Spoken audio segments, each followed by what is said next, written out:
Jinhyuk reassured the old man that he didn't need to continuously expend his mana to maintain the barrier. Instead, he used Latin dispelling magic, which he had acquired after entering the tower, to disable the barrier. Jinhyuk pointed out to the old man that he was unnecessarily wasting his mana and that his magical reserves were likely depleted. With a confident understanding of the tower up to the 10th floor, Jinhyuk believed he didn't require the map. In fact, he saw it as a potential disadvantage since it might reduce the advantage of his accumulated knowledge. Jinhyuk then decided to burn the map in front of the old man, provoking his anger. As the system message appeared, indicating the condition for copying the element of fire had been met, the old man threatened to kill Jinhyuk and promised that he would pay for his actions. However, Jinhyuk challenged the old man's understanding, asking why he hadn't realized the purpose behind burning the map. Jinhyuk activated his new fire skill, which surpassed the old man's abilities, demonstrating his power. He advised the old man to listen to him if he wanted to climb the tower comfortably. After resolving matters at the museum, Jinhyuk concluded that he needed to acquire as many abilities and skills as possible before leaving. He advised the old man and Lee Yuri to level up and promised to contact them soon, even though he contemplated using them as pawns. However, Jinhyuk decided to set his priorities straight, focusing on obtaining the abilities he required. As he pondered his next moves, his stomach rumbled, indicating his hunger. Later, while eating, Jinhyuk watched the news about similar events in museums worldwide, including America, Europe, Japan, and China. He noticed the video of his museum fight with Lee Yuri, but realized that system interference had blurred his face. The news also reported that the government was investigating the unidentified structure known as the Tower of Trials. They had established a new department called the Awakened Association, composed of government workers who had gained special powers. Following this, Han Sang-jin, the chairman of the Awakened Association, appeared to recruit individuals with special abilities. He explained that those selected would receive a minimum of 60 million won and 7th-class government benefits based on their rank. He also mentioned that the person in the videos referring to Jinhyuk was an exception and promised government support in any way if he joined.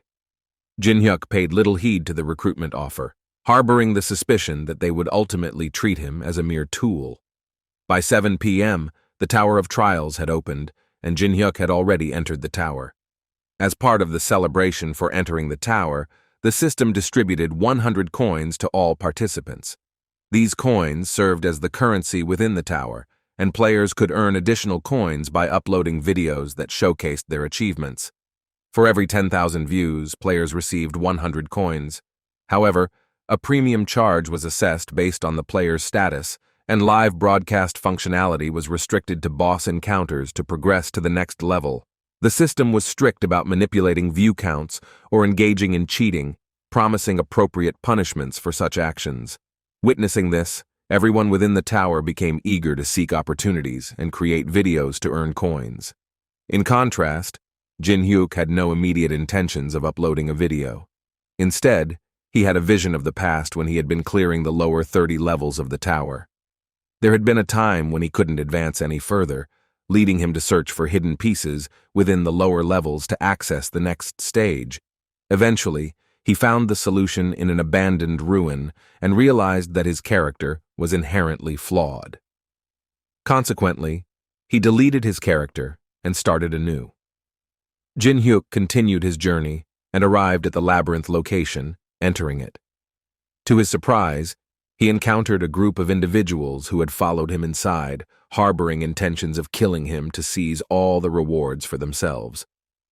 The leader of the group explained that while they were out hunting, they noticed the door to the labyrinth had opened, so they ventured inside before it could close. He proposed the idea of cooperating to clear the labyrinth together, sharing the risks involved. Despite their disguises, Jinhyuk remained skeptical of their true intentions. As each member introduced themselves to Jinhyuk, he decided to use the Eye of Truth skill to view the group leader's stats. He discovered that a girl named Park Hana possessed the Commune skill. This unique skill allowed its user to naturally befriend anyone, even strangers, by erasing feelings of discomfort. Curious, he checked the copy condition for the skill, which required him to stay with her for 240 hours, but with no one else nearby. Jinhyuk believed that this skill could be valuable, particularly when dealing with a specific individual, and decided to copy it. He introduced himself to the group, and Hana asked him about his progress in the game while subtly attempting to use the commune skill on him. However, Jinhyuk was aware of the skill's effects and managed to evade its influence. He casually replied that he had progressed as far as he could, and Hana was surprised that the commune skill hadn't seemed to work on him, as it should have been in effect. She then inquired about the types of monsters and their traits within the labyrinth.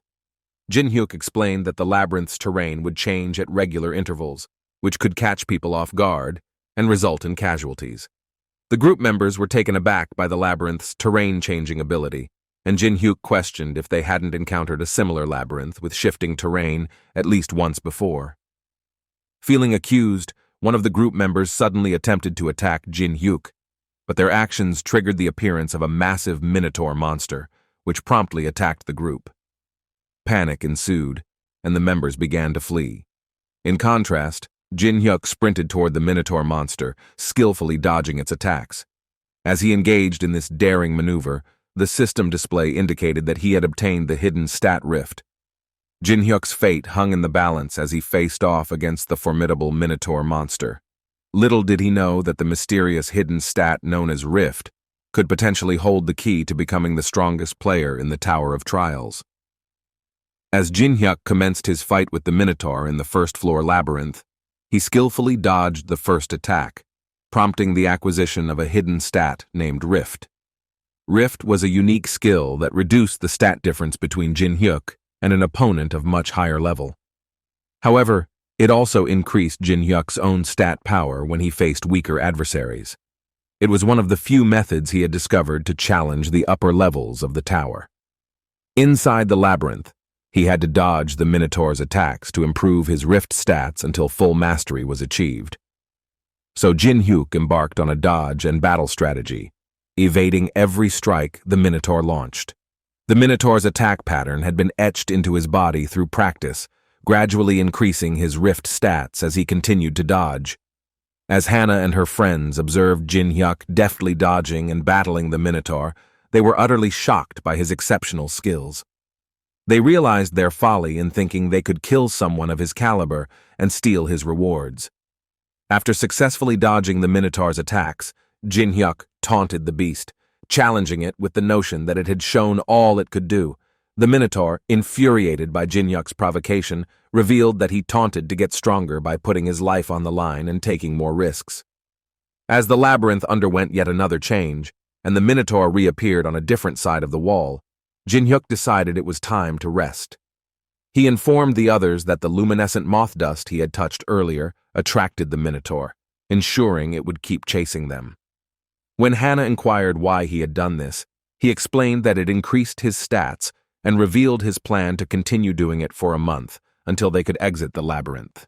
He further specified that they would need to pay him a fee if they wanted to be protected during this time. Jinhyuk instructed the group to collect moss for bedding and firewood to start a fire. With the necessary materials acquired, he accessed the system store and purchased 4 items that were generally considered trash by other players. However, Jinhyuk had a plan.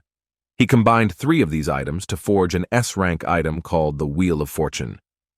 The Wheel of Fortune was designed to maximize his luck stat for the next 10 minutes. Jinhyuk proceeded to use the 10 reinforcement scrolls he had bought to enhance his weapon. Ordinarily, the probability of a successful reinforcement was 1 in a million, but when he activated the Wheel of Fortune, his success rate soared to 100%. His old dagger became a +10 dagger. The system immediately acknowledged him as the first player to create a +10 reinforcement item in the Korean server, rewarding him with 5,000 coins. 10 days had elapsed inside the labyrinth, and only 2 group members remained, Hana and another male player. Hana attempted to communicate with her guild members outside the tower via a group chat to gather information about Jinhyuk, but most reported that his information was blocked as if he had been hacked. Disappointed by their responses, Hana inquired if they had informed her big brother in the Raven Guild about her situation. Her guildmates informed her that the guild was indeed investigating the situation, but it could take at least 3 weeks before they could reach her. When the guy beside her asked about their response, Hannah revealed her plan to eliminate Jinhyuk and then wait in the stone chamber until her big brother from the Raven Guild located them. However, she had no idea how to execute this plan, so the guy got up and attempted to kill Jinhyuk by striking him on the head with a stone. As the guy named Cheolshuk attempted to strike Jinhyuk with a stone, Hannah intervened and stopped him. She explained that Jinhyuk's reaction speed was extraordinary, making a frontal or surprise attack utterly futile, even if he were asleep. Hannah then revealed that her brother had given her a deadly poison capable of killing 100 trolls with a single drop. When Jinhyuk woke up, they proceeded to have their usual meal of roasted moss and mushrooms. Jinhyuk ate the mushrooms, and as they began their meal, he requested water from behind Hannah and asked Cheolshuk for more food. This seemingly surprised and pleased both Hannah and Cheolshuk that Jinhyuk wanted more food. The three of them started eating, but suddenly, Cheolshuk collapsed and died instantly. Hannah, terrified, inquired if Jinhyuk was aware that the food was poisonous. Jinhyuk calmly explained that he had been aware of the poison. When he asked them for more food, he had deftly switched plates with Cheolshuk while they were distracted. Just as the situation became increasingly dire, the Minotaur abruptly reappeared. Hannah, frightened, implored Jinhyuk for protection. At this moment, the system alerted him that he had met the 240-hour requirement to copy her skill, and he acquired her commune skill. Jinhyuk advised Hannah to defend herself and engaged the Minotaur with his newly acquired skills, his dagger, and fire abilities. The Minotaur, incensed by the damage sustained, activated his level 10 Berserker skill, escalating the conflict. Under the influence of the Berserker skill, the Minotaur became significantly more formidable, increasing its attack speed, power, movement speed, and intelligence by 30% for the next 5 minutes. In an attempt to intimidate Jinhyuk, the Minotaur threatened to kill him so he could never enter the labyrinth again. The intense battle commenced, but Jinhyuk made a calculated decision. Instead of dodging the Minotaur's attacks, he stopped and redirected the force of the Minotaur's strikes. Hannah was astounded by Jinhyuk's monstrous strength, and even more amazed when she saw him laughing amidst the intense combat. For the first time, Jinhyuk felt true growth and power, in stark contrast to his previous feelings of stagnation and powerlessness in the real world. The 5 minutes quickly elapsed, and the Minotaur was subsequently suspended for 24 hours as a backlash for using the Berserker skill. Jinhyuk checked his Rift stat proficiency, which had reached 57. This brought him closer to closing the gap against someone 19 levels higher than him. He was determined to utilize the remaining 20 days to reach a proficiency of 100, which he ultimately achieved. Jinhyuk then struck the Minotaur with a single punch, instantly ending its life.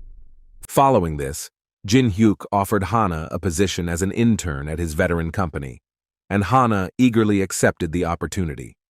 He inquired about how she could assist the company, and Hannah disclosed her possession of Braham's ring, an item found on the first floor that enhanced the wearer's movement speed and magic resistance, and could even suppress monsters' magic power.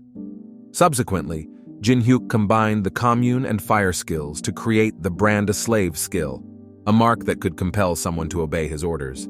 He swiftly marked Hannah's face with the skill and to leave the labyrinth along with her.